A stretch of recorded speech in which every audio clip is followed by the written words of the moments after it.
श्रोते हो नमस्कार. कोरोना वृत्तविशेष या कार्यक्रमात आपलं स्वागत. श्रोते हो, कोरोनाविरुद्धच्या लढ्यात आपल्या देशानं कालच कोविड-19 प्रतिबंधक लसीच्या 100 कोटी मात्रा देशभरात देऊन पूर्ण केल्या. याबद्दल प्रधानमंत्री नरेंद्र मोदी यांनी आज सकाळी सर्व देशवासियांचं अभिनंदन करत त्यांना शुभेच्छाही दिल्या. कोविड-19 प्रतिबंधक लसीकरणात 100 कोटी मात्रांच्या भारताच्या या दृढनिश्चयी वाटचालीबद्दल प्रधानमंत्र्यांनी देशवासियांशी आज संवाद साधला. आजचा आपला कार्यक्रम प्रधानमंत्र्यांनी देशवासियांना दिलेल्या संदेशावर आधारित आहे. श्रोते हो, लसीकरण मोहिमेला मिळालेलं यश हे प्रत्येक भारतवासियांचं यश असल्याचं प्रधानमंत्री आज म्हणाले. नव्या आत्मनिर्भर भारतानं 100 कोटी मात्रांचं हे अवघड लक्ष्य पूर्ण करून दाखवलं आहे. 100 कोटी मात्रांचा टप्पा गाठल्याच्या यशामुळे आपला देश लसीच्या बाबतीत आत्मनिर्भर झाला आहे. याविषयी बोलताना प्रधानमंत्री म्हणाले, मेरे प्यारे देशवासियों, आज मैं अपनी बात की शुरुआत एक वेद वाक्य के साथ करना चाहता हूं. कृतम में दक्षिणे हस्ते जयो में सव्य आहितः. इस बात को भारत के संदर्भ में देखें तो बहुत सीधा साधा अर्थ यही है. हमारे देश ने एक तरफ कर्तव्य का पालन किया तो दूसरी तरफ उसे बड़ी सफलता भी मिली. कल 21 अक्टूबर को भारत ने 1 बिलियन 100 करोड़ वैक्सीन डोज का कठिन लेकिन असाधारण लक्ष्य प्राप्त किया है. इस उपलब्धि के पीछे 130 करोड़ देशवासियों की कर्तव्य शक्ति लगी है. इसलिए ये सफलता भारत की सफलता है, हर देशवासी की सफलता है. मैं इसके लिए सभी देशवासियों को हृदय से बधाई देता हूं. साथियों, 100 करोड़ वैक्सीन डोज ये केवल एक आंकड़ा नहीं है, ये देश के सामर्थ्य का प्रतिबिंब है, इतिहास के नए अध्याय की रचना है. ये उस नए भारत की तस्वीर है जो कठिन लक्ष्य निर्धारित कर उन्हें हासिल करना जानता है. ये उस नए भारत की तस्वीर है जो अपने संकल्पों की सिद्धि के लिए परिश्रम की पराकाष्ठा करता है. साथियों, आज कई लोग भारत के वैक्सीनेशन प्रोग्राम की तुलना दुनिया के दूसरे देशों से कर रहे हैं. भारत ने जिस तेजी से 100 करोड़ का 1 बिलियन का आंकड़ा पार किया है उसकी सराहना भी हो रही. लेकिन इस विश्लेषण में एक बात अक्सर छूट जाती है कि हमने ये शुरुआत कहां से की है. दुनिया के दूसरे बड़े देशों के लिए वैक्सीन पर रिसर्च करना, वैक्सीन खोजना, इसमें दशकों से उनकी महारत है, एक्सपर्टाइज थी. भारत अधिकतर इन देशों की बनाई वैक्सीनेशन पर ही निर्भर रहता था. हम बाहर से मंगवाते थे. इसी वजह से जब 100 साल की सबसे बड़ी महामारी आई तो भारत पर सवाल उठने लगे. क्या भारत इस वैश्विक महामारी से लड़ पाएगा? भारत दूसरे देशों से इतनी वैक्सीन खरीदने का पैसा कहां से लाएगा? भारत को वैक्सीन कब मिलेगी? भारत के लोगों को वैक्सीन मिलेगी भी या नहीं? क्या भारत इतने लोगों को टीका लगा पाएगा कि महामारी को फैलने से रोक सके? भांति भांति के सवाल थे. लेकिन आज ये 100 करोड़ वैक्सीन डोज हर सवाल का जवाब दे रहा है. श्रोते हो, आज दिलेल्या आपल्या संदेशात सबका साथ, सबका विकास, सबका विश्वास, सबका प्रयास यामुळे इतरांना कठीण वाटलेली गोष्ट आपण करून दाखवली असल्याचं प्रधानमंत्र्यांनी सांगितलं. लसीकरण मोहिमेला मिळालेल्या या यशामुळे भारताची नवी प्रतिमा कशा रीतीनं जगासमोर आली, जगभरामध्ये या कठीण संकट काळात अनेक शंका-कुशंका कशा घेतल्या गेल्या आणि भारतानं त्याला कसं उत्तर दिलं, याविषयी बोलताना प्रधानमंत्री म्हणाले, भारत ने अपने नागरिकों को 100 करोड़ वैक्सीन डोज लगाई है और वो भी मुफ्त, बिना पैसा लिए. साथियों, 100 करोड़ वैक्सीन डोज का एक प्रभाव ये भी होगा कि दुनिया अब भारत को कोरोना से ज्यादा सुरक्षित मानेगी। एक फार्मा हब के रूप में भारत को दुनिया में जो स्वीकृति मिली हुई है, उसे और मजबूती मिलेगी। पूरा विश्व आज भारत की इस ताकत को देख रहा है, महसूस कर रहा है।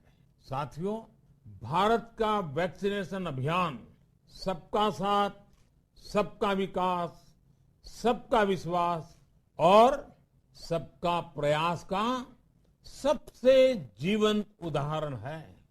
कोरोना महामारी की शुरुआत में ये भी आशंकाएं व्यक्त की जा रही थी कि भारत जैसे लोकतंत्र में इस महामारी से लड़ना बहुत मुश्किल होगा। भारत के लिए, भारत के लोगों के लिए ये भी कहा जा रहा था कि इतना संयम, इतना अनुशासन यहां कैसे चलेगा। लेकिन हमारे लिए लोकतंत्र का मतलब है सबका साथ। सबको साथ लेकर देश ने सबको वैक्सीन, मुफ्त वैक्सीन का अभियान शुरू किया। गरीब, अमीर, गांव, शहर, दूर सुदूर देश का एक ही मंत्र रहा कि अगर बीमारी भेदभाव नहीं करती तो वैक्सीन में भी भेदभाव नहीं हो सकता। इसलिए यह सुनिश्चित किया गया कि वैक्सीनेशन अभियान पर वीआईपी कल्चर हावी न हो।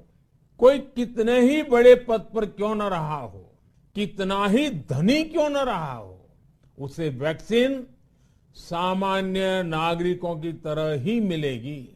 साथियों, हमारे देश के लिए ये भी कहा जा रहा था कि यहां ज्यादातर लोग टीका लगवाने के लिए आएंगे ही नहीं।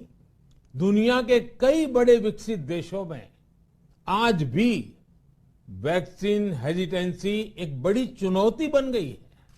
लेकिन भारत के लोगों ने 100 करोड़ वैक्सीन डोज लेकर ऐसे लोगों को निरुत्तर कर दिया है।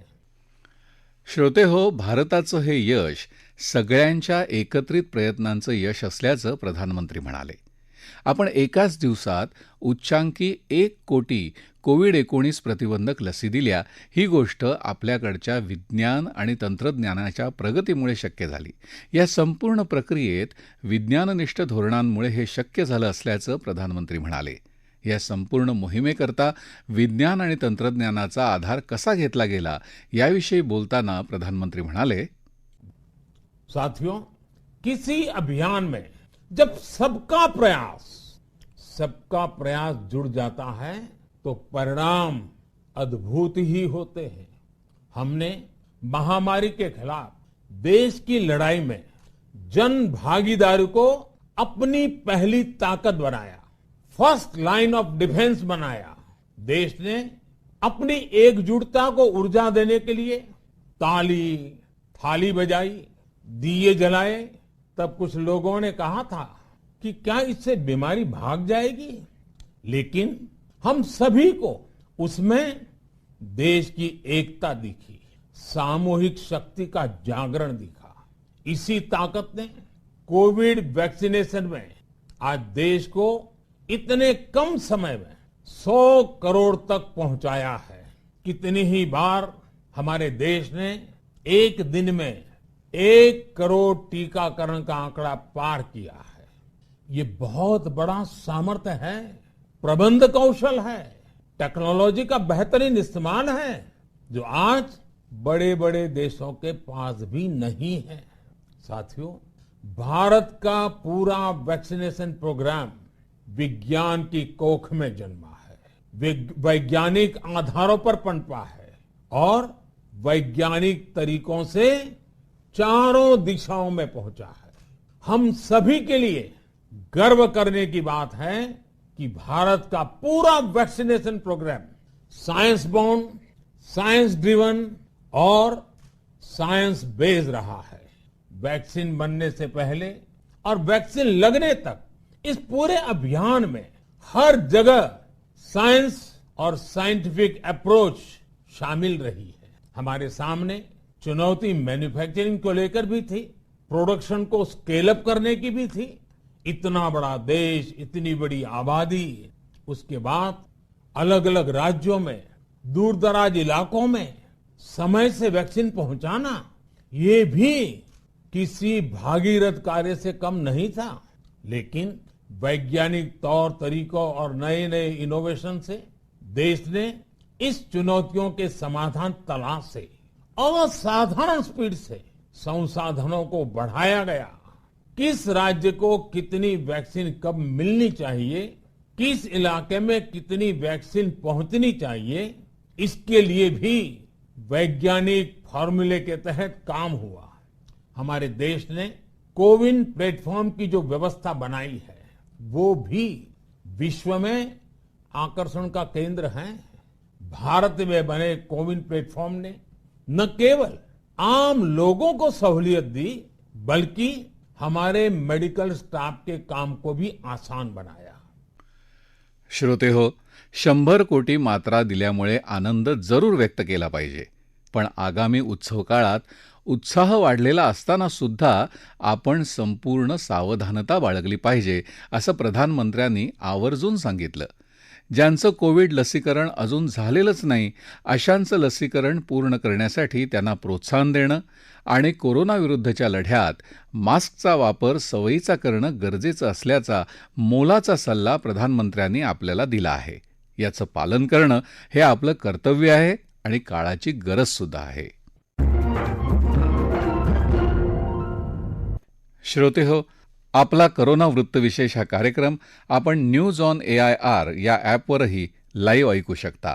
याबरोबरच आमच्या मुंबई एअर न्यूज या यूट्यूब वाहिनीवर कार्यक्रमाचं ध्वनिमुद्रण आपल्याला कधीही ऐकता येईल. याबरोबरच आजचा कोरोना वृत्तविशेष हा कार्यक्रम संपला. हा कार्यक्रम आकाशवाणी मुंबईच्या प्रादेशिक वृत्तविभागानं सादर केला. सादरकर्त्या सरस्वती कोवळेकर, निर्मिती सहाय्य विवेक वानखडे, लेखन आणि समन्वय राजेंद्र लेले आणि सागरिका कांबळे आणि निवेदन दीपक वेलणकर.